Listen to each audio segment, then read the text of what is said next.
एक समय की बात है। एक नगर में एक व्यापारी रहता था। वह अपने और अपने परिवार के भरण पोषण के लिए नमक का व्यापार किया करता था। उसके परिवार में उसकी पत्नी और 2 पुत्र थे। व्यापारी के दोनों पुत्रों का स्वभाव एकदम विपरीत था। जहां एक ओर उसका बड़ा पुत्र बहुत ही संकोची और शर्मीले स्वभाव का था, उसे किसी से बात करने में भी शर्माती थी, वहीं उसका छोटा पुत्र बहुत ही बहिर्मुखी और खुले स्वभाव वाला व्यक्ति था। वह किसी के भी सामने अपनी बात कहने में संकोच नहीं करता था। लोग अक्सर बड़े पुत्र को भोला और बेवकूफ समझते थे और कई बार तो लोग उसके इस भोले और संकोची स्वभाव का फायदा भी उठा लेते थे, लेकिन वह पलटकर कभी किसी को कुछ नहीं कहता था। व्यापारी अपने पुत्र के ऐसे स्वभाव के कारण उस पर बहुत अधिक नाराज रहता था। ठीक से बातचीत न कर पाने और शर्मीले स्वभाव के कारण व्यापारी ने कई बार अपने बड़े पुत्र की पिटाई भी कर दी थी। हालांकि बार बार उस पर गुस्सा करने और पीटने की वजह से व्यापारी के बड़े पुत्र का स्वभाव सुधरने की बजाय और खराब हो गया था, अब के लिए तैयार हो गया। व्यापारी का पुत्र गौतम बुद्ध के पास शर्म और संकोच के साथ साथ उसके अंदर डर भी बैठ गया था। आत्मविश्वास की कमी की वजह से बड़ा पुत्र बचपन से ही बहुत अधिक परेशान रहने लगा था। अपने डर की वजह से वह परीक्षा में याद किए हुए प्रश्नों के उत्तर भी भूल जाता था और उन्हें लिख नहीं पाता था। इस कारण उसकी शिक्षा भी ठीक ढंग से पूरी नहीं हो पाई।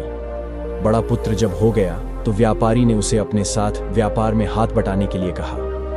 अपने पिता के प्रति डर के कारण वह व्यापार में उनका हाथ बटाने के लिए तैयार हो गया, लेकिन वह व्यापार में कई बार ऐसी गलतियां कर देता था जिससे व्यापारी उस पर बहुत अधिक क्रोधित हो जाता था। एक दिन की बात है, व्यापारी किसी काम से शहर गया हुआ था और उस दिन दुकान पर उसका बड़ा पुत्र बैठा हुआ था। तभी कुछ लोग आए और उन्होंने बड़े पुत्र से कहा कि हमें तुम्हारे पिता ने भेजा है और उनका संदेश है कि इस समय दुकान में जितनी भी नमक की बोरियां रखी हुई हैं वह सब हमें दे दो। तुम्हारे पिता ने नमक की सभी बोरियों को शहर मंगवाया है। व्यापारी का पुत्र उनसे प्रश्न पूछने की हिम्मत जुटा ही रहा था कि वे दोनों आदमी दुकान के अंदर घुस गए और वहां जितनी भी नमक की बोलियां रखी हुई थीं उन सबको अपनी घोड़ा गाड़ी में रखा और लेकर जाने लगे। व्यापारी के पुत्र ने उन्हें रोकने का प्रयास किया, लेकिन संकोच और डर के कारण वह उनसे कुछ कह नहीं पाया। उसने मन ही मन सोचा कि अगर मैं इन्हें नमक ले जाने से रोकता हूं तो पिताजी मुझ पर नाराज होंगे। कुछ दिनों बाद जब व्यापारी शहर से वापस आया तो दुकान को खाली देखकर उसने अपने पुत्र से पूछा, नमक की बोलियां कहां गई? ये दुकान इतना खाली खाली क्यों है? तब बड़े पुत्र ने सहमी हुई आवाज में कहा, कुछ लोग दुकान पर आए थे और उन्होंने मुझसे कहा कि आपने नमक की सारी बोरियों को शहर मंगवाया है, और फिर वह दुकान की सारी बोरियों को निकाल कर लेकर चले गए। यह सुनते ही व्यापारी ने अपना सिर पीट लिया। उसने पुत्र को दुकान से धक्का देकर बाहर निकालते हुए कहा, मंद बुद्धि, तू मूर्ख का मूर्ख ही रह जाएगा। वे लोग तुझे बेवकूफ बनाकर सारा सामान लूट ले गए। तूने मेरा बहुत भारी नुकसान करवा दिया है। अब यहां से चला जा और घर वापस मत आना। अगर तू वापस आया तो मैं मारकर तेरी खाल उधेड़ दूंगा। व्यापारी का पुत्र इस घटना से बहुत दुखी हुआ। एक बार फिर उसके संकोची स्वभाव की वजह से उसके पिता उस पर और अधिक नाराज हो गए थे और साथ ही व्यापार में इतना भारी नुकसान हो गया था। उस समय नगर के कई लोग व्यापारी के पुत्र पर हंस रहे थे और उसका मजाक उड़ा रहे थे, जिससे उसे खुद पर बहुत अधिक शर्मिंदगी महसूस हो रही थी।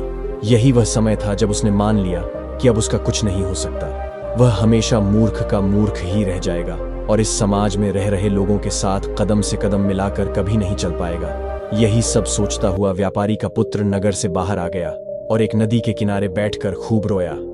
गहरे पानी को देखकर उसके मन में विचार आया कि अब उसके जिंदा रहने का कोई फायदा नहीं है। उसने निश्चय कर लिया कि आज इस नदी में डूबकर वह खुद को समाप्त कर लेगा। असफल जीवन जीने से अच्छा है कि वह खुद को समाप्त कर ले।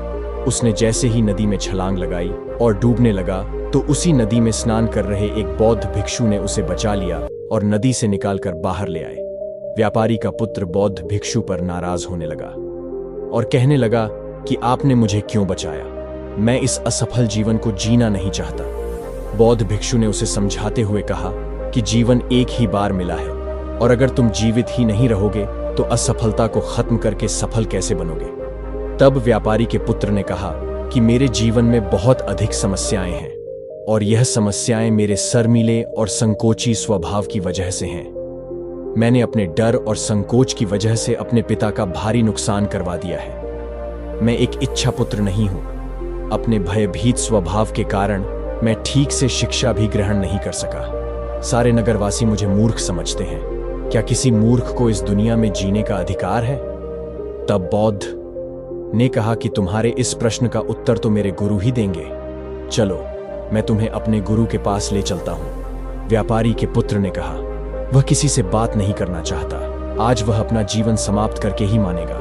किंतु बौद्ध भिक्षु के बार बार समझाने पर वह उनके साथ चलने और उनके गुरु से मिलने को तैयार हो गया। बौद्ध भिक्षु व्यापारी के पुत्र को आश्रम की ओर लेकर गए। वहां पर व्यापारी के पुत्र ने देखा कि एक महात्मा पेड़ के नीचे ध्यान मग्न अवस्था बैठे हुए हैं। तभी बौद्ध भिक्षु ने उन महात्मा की ओर इशारा करते हुए कहा, यह हमारे गुरु गौतम बुद्ध हैं। दोनों ने गौतम बुद्ध को प्रणाम किया। बुद्ध ने उत्तर में एक मुस्कुराहट के साथ अपना हाथ उठा दिया। वह नौजवान वहीं पर बैठ गया और बुद्ध को देखकर जोर जोर से रोने लगा। गौतम बुद्ध ने उससे रोने का कारण पूछा। तब उसने कहा कि अब आप ही मेरी आखिरी उम्मीद है।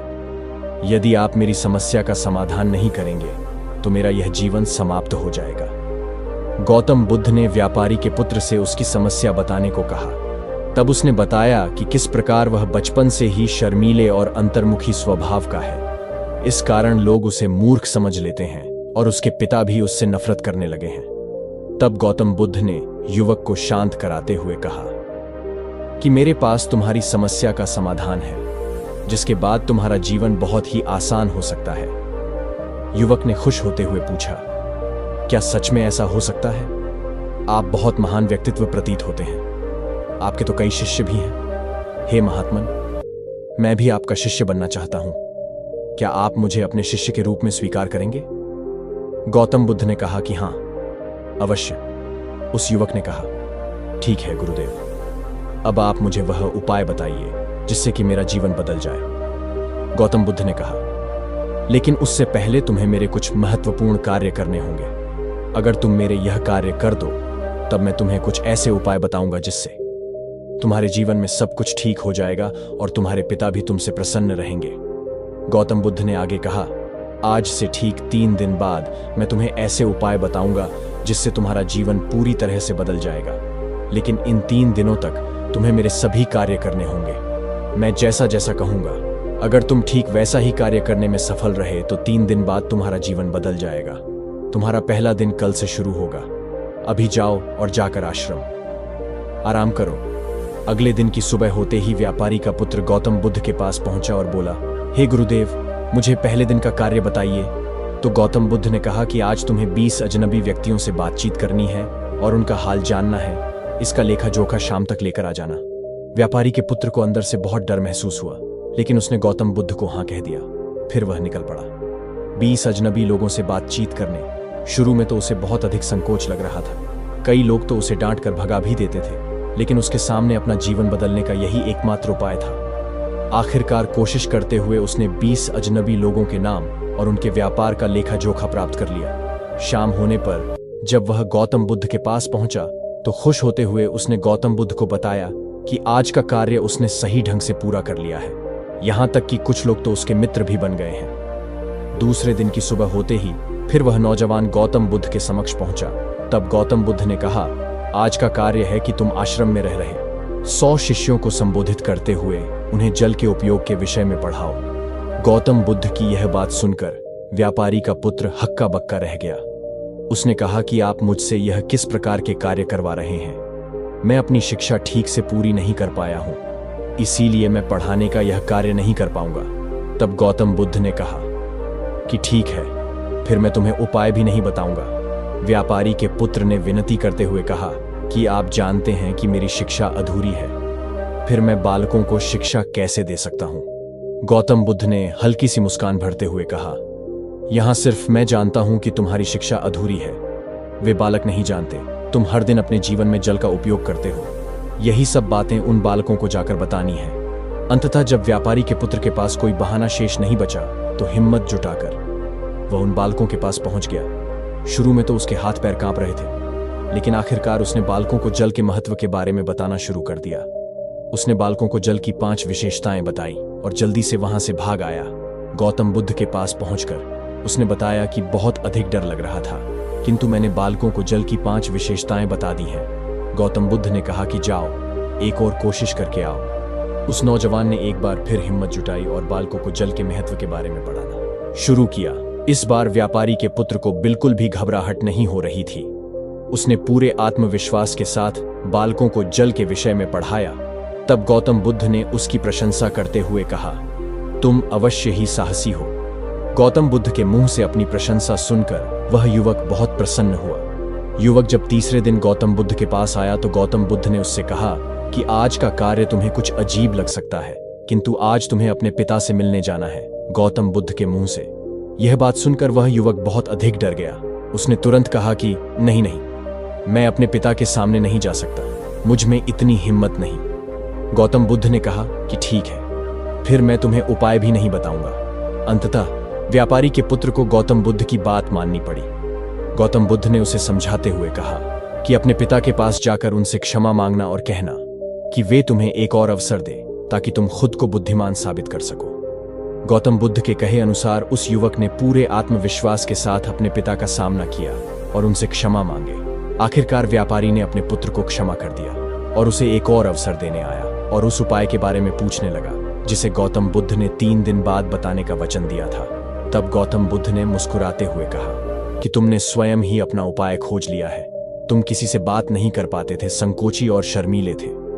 यह सब तुम्हारे मन में बैठा हुआ डर था और तुमने जैसे उस डर का सामना किया वह खत्म हो गया। जीवन में तुम्हें जिस भी काम से डर लगे उस काम को करना शुरू कर दो, डर स्वयं ही समाप्त हो जाएगा।